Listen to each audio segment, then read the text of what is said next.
Hello guys. Tara, gagala ko kayo sa asyenda ng iba. Oh. Ayun, palayan, no? Aanihin na po yan. Oh. Maganda po mga butil ng mga palay dito. Oh. Sarap.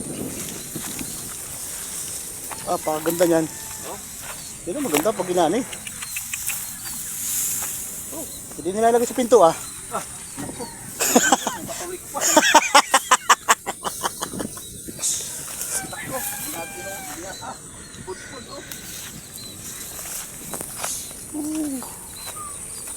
Ganda guys, oh.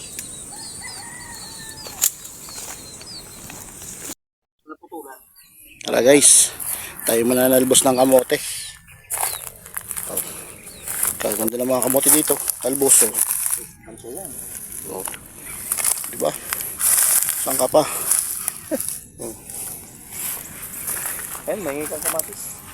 Saan? Oh, guys.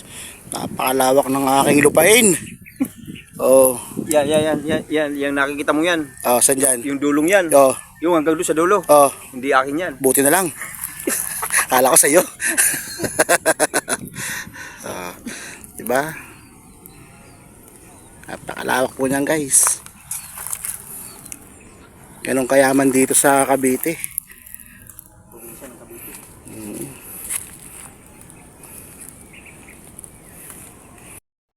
Guys, ito na po yung na-harvest natin sa ating kabukiran. Yan, kamatis. Mayroon tayong talbos ng kamote. Yan, patola. Ang dami, oh, patola, kamatis, tsaka pipino. Oh, diba? Ganyan dito pag meron kang bukid. Marami kang ma-harvest, oh. Meron ka tropa. Oh, diba? Tsaka pag meron kang tropang malupit. Yan. Shout out sa nagbigay ng mga gulay ito kay Brother Erwin. Salamat. Hindi nga pinapasabi yung